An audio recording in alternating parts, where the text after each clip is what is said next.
Hello বন্ধুরা, মিষ্টি কার না প্রিয়? মিষ্টি সবাইকারই খেতে ভালো লাগে। তাই আজকে আমি একটা নতুন মিষ্টি রান্না নিয়ে চলে এলাম।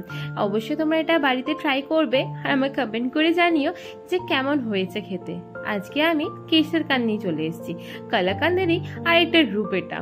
তাই তোমাদের পুরো ভিডিওটা কিন্তু অবশ্যই দেখতে হবে কিভাবে বানিয়েছি আমি। তার জন্য আমার লাগছে এক বাটি দুধটা মোটামুটি হাফ লিটার মতো নিয়ে নিয়েছি, আর সঙ্গে একটা কাগজি লেবু পুরোটা আমার লাগবে না, তোমাদের দেখিয়ে দেবো কতটা লাগবে। সঙ্গে এলাচ, সঙ্গে আরও নিয়েছি আলমন্ড, কাজু, চিনি আর স্যাফরন নিয়েছি, আর লাগছে পাউডার দুধ। গ্যাসে আমি প্যানটা চাপিয়ে নিলাম। এবার আমি ফ্লেমটা অন করছি। প্যানের মধ্যে আমি এবার দুধটা দিয়ে দেবো। প্যানটা গরম হয়ে যায়, আমি দুধটা দিয়ে দিলাম। এবার দুধটা কিছুক্ষণ ধরে প্যানের মধ্যে গরম হতে দেব। এটার জন্য আমার হাফ কাগজি লাগছে, তো কাগজিটা আমি কেটে নেব আর রসটা আমি বের করে নেবো। এইদিকে দুধটা আমার গরম হচ্ছে। এই যে এই কাগজিটা আমার লাগছে, আমি এই বীজগুলো বের করে দেবো। বীজগুলো যদি মুখে লাগে খুব তেতো লাগবে, তার জন্য আমি বীজগুলো বের করে নিলাম। আর এরকম ছোট্ট একটা কাপে আমি রসটা বের করে নিলাম। কাগজি লেবু পুরো রসটার সাথে আর একটু জল মেশালে খুব ভালো হয়, তাই আমি রসটা এইভাবে চিপে আমি বের করে নিলাম পুরোটা। এরপর এর মধ্যে আমি জল মেশাবো। জল দেখো কতটা মেশাবো, যতটা কাগজি লেবু রসটা নিয়েছি ঠিক ততটাই এর মধ্যে জল মেশাবো। দেখো আমার সম পরিমাণে দুটোই করা হয়ে গেল, তোমাদের সাথে দেখিয়ে দিলাম। এরপর আমি ছানা ফাটানোর পর যে আমি ছাঁকবো সেটার জন্য এরকম টাইপের একটা কাপড় নিয়ে নিচ্ছি, আর সঙ্গে রাখছি একটা বাটি আর ছাঁকনি। এই ছাঁকনিতে আমি ছাঁকবো পুরো ছানার জলটা। এইদিকে দেখো দুধটা গরম হয়ে গেছে, তাই গরম হয়ে গেছে বলে আমি এটা লো ফ্লেম করে দিলাম, কেননা ছানা ফাটাতে লো ফ্লেমেরই ভালো হয়। আর তোমরা পারো তো অফ করেও বানাতে পারো ফ্লেমটাকে, কেননা আমি অনেক সময় ফ্লেমটাকে অফ করেও যখন বানাই খুব সুন্দর ছানা হয়। তো এটার জন্য নরম পুরো তুলতুলে ছানাটা হয়। তো আমার এই যে মিশ্রণটা বানিয়েছিলাম লেবু আর জলে পুরোটাই লেগে গেছে। তো দেখো এইভাবে আমি একটু একটু করে দিয়ে পুরো নাড়িয়ে নাড়িয়ে ভালো করে আমি ছানাটাকে ফাটিয়ে নিচ্ছি, কেননা ভালো করে নাড়িয়ে নাড়িয়ে ফাটালে কি হয়, খুব সফট হয় আর খুব সুন্দর লাগে, পুরো মুখে দিলে যেন মিলিয়ে যায়, এরকমই লাগে।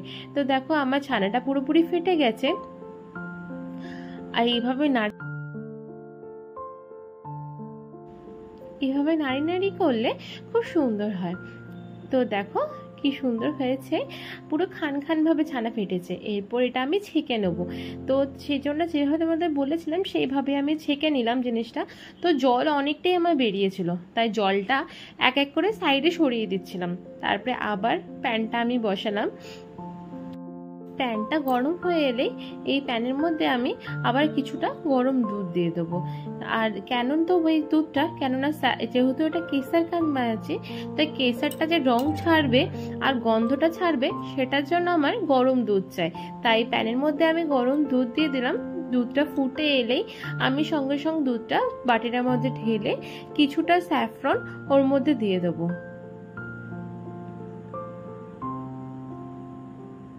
স্যাফরন দিয়ে দেখো সাইডে আমি দুধটাকে রেখেছি। এরপর আমি প্যানের মধ্যে ঘি দেবো কিছুটা, সামান্য পরিমাণে ঘি লাগবে, এমন কিছু ঘি লাগবে না। আর এই যে ছানাটা যেটা হয়েছে এটা আমার খুব ভালোভাবে সেট হয়ে গেছে। এটা ভালো করে আমি স্ম্যাশ করে নেবো, পুরো হাত দিয়ে দোলে দোলে ভালো করে মেখে নেবো, যাতে খুব সফট খুব সুন্দর খেতে হয়। এটা খেতে কিন্তু সত্যি খুব সুন্দর হয়েছিল। তো তোমরা কিন্তু অবশ্যই বাড়িতে বানিয়ে দেখো এটা কেমন খেতে লাগে, কেননা আমাদের খুব ভালো লেগেছিল, বাড়ির সবাইকে খাইয়েছিলাম, খুব ভালো লেগেছিল। আর দেখবে বাড়িতে যখন অতিথি হঠাৎ করে চলে আসে, বাড়িতে দুধ থাকলেই হচ্ছে, এইভাবে আরামসে বানানো যায় আর খাইয়ে তাদের ভালো লাগাতে পারবে। তো যাই হোক, এইভাবে আমি ভালো করে মেখে নিচ্ছি, মাখলে খুব ভালো হয় জিনিসটা। তো আমি মেখে নেওয়ার পর এটা আমি ফ্রাই প্যানের মধ্যে দেবো।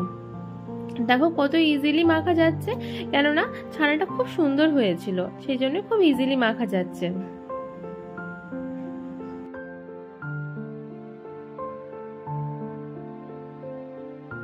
এই দেখো ভালো করে মাখা হয়ে গেছে, তোমাদের দেখাবো কতটা সফট হয়েছে মাখাটা।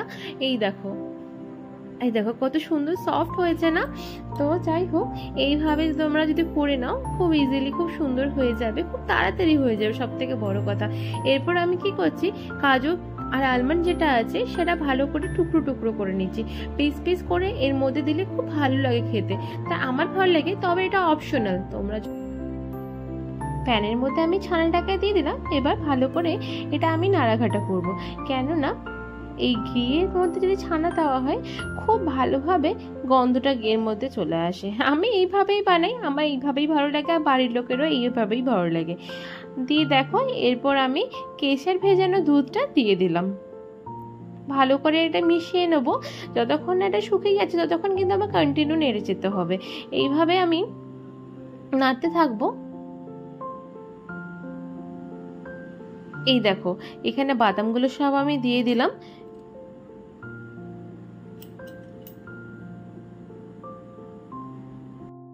এটা জল শুকানো অবধি আমাকে ওয়েট করতে হবে।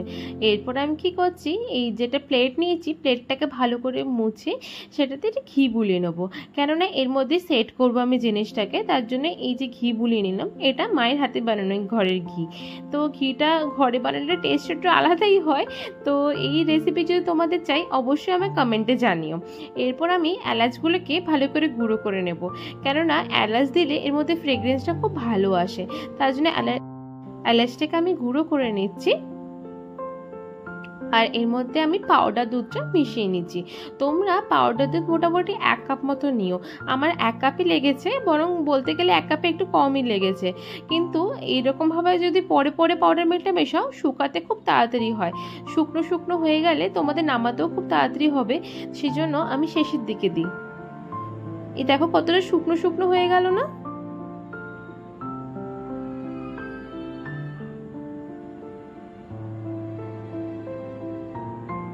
আমার প্রায় শুকিয়ে এসেছে জিনিসটা। এরপর আমি এর মধ্যে চিনি দেবো,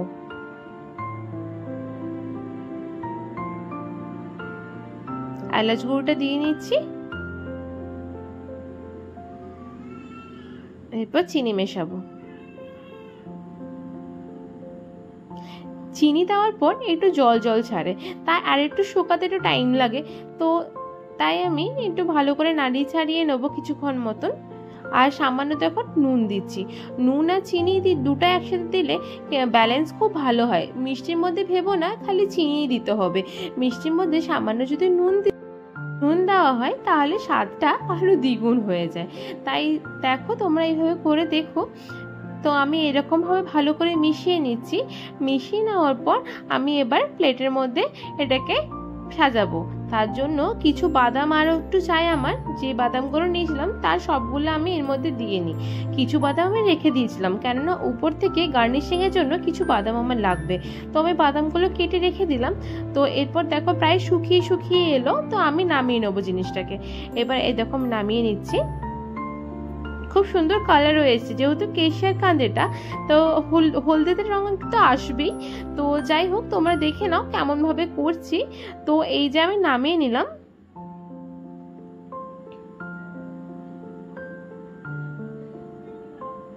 এরপর আমি এটাকে সেট করে নিচ্ছি, খুব ইজিলি সেট হয়ে যায়, কেননা এটা প্রথমে তোমাদের লাগবে একটু জল জলে, যখন এটা শুকিয়ে যাবে। আমি কিন্তু ফ্রিজে রেখেছিলাম সেট করবার জন্য, তোমরা অবশ্যই ফ্রিজে রাখবে, তাড়াতাড়ি হবে। এমনিও তোমরা বাইরে রাখতে পারো, কিন্তু বাইরে রাখলে একটু বেশি দেরি হবে। তো আমি দেখো কি সুন্দর সেট করে নিয়েছি। তারপর উপর থেকে আমি বাদামগুলো ছড়িয়ে নিচ্ছি। বাদামগুলো ছড়িয়ে নেওয়ার পর আমি এটা ফ্রিজে রেখে দেবো। আর খানিকটা আমি কেসারও দিচ্ছি, পুরো কেসারটা আমি দিইনি, তারপর পরে আমি দেব বলে এই দেখো কিছুটা আমি কেসারও দিয়ে দিলাম।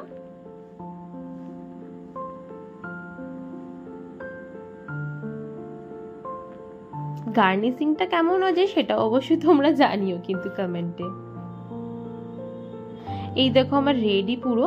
এরপর এটা ফ্রিজে রেখে দেবো আমি কিছুক্ষণের জন্য, মোটামুটি 10 মিনিট ডিপ ফ্রিজে রাখলেই হবে, বেশিক্ষণ রাখার দরকার নেই। উপর থেকে গার্নিশিং এর জন্য মা আমাকে সাইড থেকে এই যে কিছু গোলাপের পাপড়ি দিয়ে দিল, এই গোলাপের পাপড়ি দিয়ে আমি গার্নিশিং করে নিলাম।